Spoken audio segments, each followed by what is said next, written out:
Hello বন্ধুরা, আসসালামু আলাইকুম। ক্রিপ্টো হাউস থেকে আমি আবিদ বলছি। তো অনেকদিন পর আমি একটা ভিডিও শুরু করলাম। তো আমি আসলে ব্যক্তিগত কাজে ব্যস্ত থাকার কারণে হয়তো আমি মানে ইউটিউব চ্যানেলে সময় দিতেও পারি না, এমনকি আমার টেলিগ্রামের চ্যানেল ঠিকভাবে আপডেট দিতে পারি না। তার জন্য আমি আন্তরিকভাবে দুঃখিত।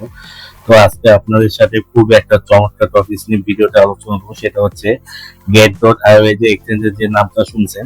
তো এক্সচেঞ্জে হচ্ছে আপনার হচ্ছে ওরা ক্রিপ্টো কার্ড কিন্তু বাংলাদেশে নাকি দিতেছে, আমি যখন শুনছি। তো আজকে ভিডিওতে দেখাবো হচ্ছে আপনার get.io এর ক্রিপ্টো কার্ড হচ্ছে বাংলাদেশ থেকে কিভাবে আপনার ফ্রিতে মানে ক্লেম করে নিবেন। তো আপনাদের একটা কথা বলে দিই, আপনার হচ্ছে ক্রিপ্টো কার্ড মানে বাংলাদেশে যতদিন দিতেছে আপনার তত তাড়াতাড়ি আপনার ক্লেম করে নেন। কারণ এই ক্রিপ্টো কার্ড হচ্ছে আপনারা দেখছেন যে প্রথমে কিন্তু ফ্রিতে দিলে পরে কিন্তু বাংলাদেশে ফ্রিতে অফ করে দেয়। আবার কেউ কেউ ফ্রিতে দিলে প্রথমে কিন্তু পরে কিন্তু আবার পেড সিস্টেমটা কিন্তু চালু করে। তো এক্সচেঞ্জার যতদিন হচ্ছে বাংলাদেশে ওরা ক্রিপ্টোতে কার্ড দিতেছে, তো আপনার ততদিন হচ্ছে আপনার কার্ডটা কিন্তু ক্লেম করে নেয়। আচ্ছা, ভিডিওটা শুরু করার আগে অবশ্যই আমাদের টেলিগ্রাম চ্যানেলটা সাবস্ক্রাইব করবেন আর ইউটিউব চ্যানেলটা অবশ্যই সাবস্ক্রাইব করবেন। চলুন শুরু করা যাক। আচ্ছা, দেখতে পাচ্ছেন আমার কিন্তু get.io তে কিন্তু হোম স্ক্রিন আসলো। তো হোপে হচ্ছে যে প্রোফাইল যে আইকনটা আছে, তো প্রোফাইল আইকনে ক্লিক করবেন। ক্লিক করার পর এখানে একটা জিনিস মনে রাখি, অনেকে কিন্তু ভুলে যায় যে get.io তে কেওয়াইসি টা কার নামে করা। তো কেওয়াইসি টা কার নামে করা অবশ্যই এখানে একটু চেক করে নেবেন, কারণ হচ্ছে আপনারা যখন কার্ডটা যখন ক্লেম করতে যাবেন ওরা কিন্তু নতুন করে কিন্তু আবার কেওয়াইসি কিন্তু চায়। তার জন্য একটু ঝামেলা আছে, তার জন্য অবশ্যই কিন্তু কেওয়াইসি টা চেক করেন। চেক করার জন্য অবশ্যই ভেরিফাইতে ক্লিক করবেন। ক্লিক করার পর অবশ্যই এখানে দেখতে পাচ্ছেন কার নামে কেওয়াইসি টা করেছে, অবশ্যই একটু কষ্ট করে আপনারা একটু চেক করে নেবেন। আচ্ছা, এখানে কেওয়াইসি টা চেক করার পর অবশ্যই কি যে মোর সার্ভিস আছে এখানে ক্লিক করবেন। ক্লিক করার পর এই যে গেট কার্ড আছে না, গেট কার্ড এখানে অবশ্যই ক্লিক করবেন। ক্লিক করার পর এখানে দেখতে পাচ্ছেন ক্লাসিক কার্ড আর আচ্ছা, এখানে দেখতে পাচ্ছেন দুই ধরনের কিন্তু কার্ড আছে, একটা হচ্ছে ক্লাসিক কার্ড, একটা হচ্ছে স্ট্যান্ডার্ড কার্ড।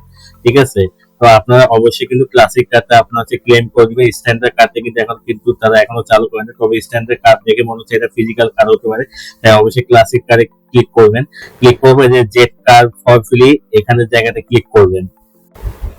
আচ্ছা, জেট কার্ডে ক্লিক করার পর অবশ্যই এখানে দেখতে পাচ্ছেন এখানে কিন্তু ফোন নাম্বার আর ইমেল আর কেওয়াইসি তে কার নামে করা আছে অবশ্যই কিন্তু এখানে কিন্তু দেখে নেবেন। আর হ্যাঁ, ভিডিও শুরুতে কিন্তু আপনাদের এখানে একটা কথা কিন্তু বলছিলাম যে এখানে কিন্তু কার্ড কিন্তু ভেরিফিকেশন করতে গেলে অবশ্যই কিন্তু মানে নতুন করে কিন্তু আপনাকে ভেরিফিকেশন কিন্তু করা লাগবে, মানে যার নামে কেওয়াইসি। এখানে কিন্তু কেওয়াইসি নামটা কিন্তু হঠাৎ করে শো করতেছে, যদিও আমি ভিডিও শুরুতে প্রোফাইলে দেখাই দিচ্ছিলাম যে আপনি কিভাবে কেওয়াইসি টা চেক করবেন। তো এখানে চেক করার পর অবশ্যই কি করবে যে ফিল আউট আছে, ফিল আউট বাটনে অবশ্যই কিন্তু ক্লিক করবেন। আচ্ছা, এখানে ক্লিক করার পর অবশ্যই দেখতে পাচ্ছেন এখানে কিন্তু নতুন একটা ইন্টারফেস আছে, এখানে ক্লিক করার পর এগ্রি কন্টিনিউতে ক্লিক করবেন। ক্লিক করার পর অবশ্যই কিন্তু কি করবে স্টার ভেরিফিকেশনে ক্লিক করবেন। স্টার ভেরিফিকেশন ক্লিক করার পর অবশ্যই কিন্তু আপনাদের এনআইডি কার্ড কিন্তু রেডি করতে হবে। আপনারা চাইলে হচ্ছে এখানে এনআইডি কার্ড কিন্তু আপলোডও দিতে পারেন। আচ্ছা, আমাদের এনআইডি কার্ডের লাইভ ভেরিফিকেশন করার পর অবশ্যই কিন্তু ফেস ভেরিফিকেশন কিন্তু করতে হবে। তো ফেস ভেরিফিকেশন করার জন্য কন্টিনিউতে ক্লিক করার পর অবশ্যই ফেস ভেরিফিকেশন কিন্তু করে। আচ্ছা, ফেস ভেরিফিকেশন করার পর আপনাদের আবার কিন্তু কষ্ট করে কিন্তু আপনারা এনআইডি কার্ডের নাম অনুযায়ী ফার্স্ট নেম, লাস্ট নেম এবং মিডল নেম আর অ্যাড্রেসটা দিবেন। আর অবশ্যই হ্যাঁ, যে অ্যাড্রেসটা দিবেন এই অ্যাড্রেসে কিন্তু ভবিষ্যতে কিন্তু আপনাদের বিলি অ্যাড্রেসে ভেরিফিকেশন করবে কোন সাইটে, অবশ্যই কিন্তু অ্যাড্রেসে কিন্তু লাগবে। তার জন্য অবশ্যই কিন্তু একটা স্ক্রিনশট কিন্তু করে রাখবেন। আচ্ছা, এখানে কিন্তু আপনাদের সবকিছু কমপ্লিট হবে। এই যে এখানে যে দেখতেছে কন্টিনিউ একটা বাটন আছে, কন্টিনিউ বাটনে অবশ্যই কিন্তু ক্লিক করবে। আচ্ছা, কন্টিনিউ বাটনে ক্লিক করবে, যে আই এগ্রি এখানে আছে এই জায়গাতে ক্লিক করবে। ক্লিক করার পর অবশ্যই কি করবে সাবমিটে ক্লিক করবে।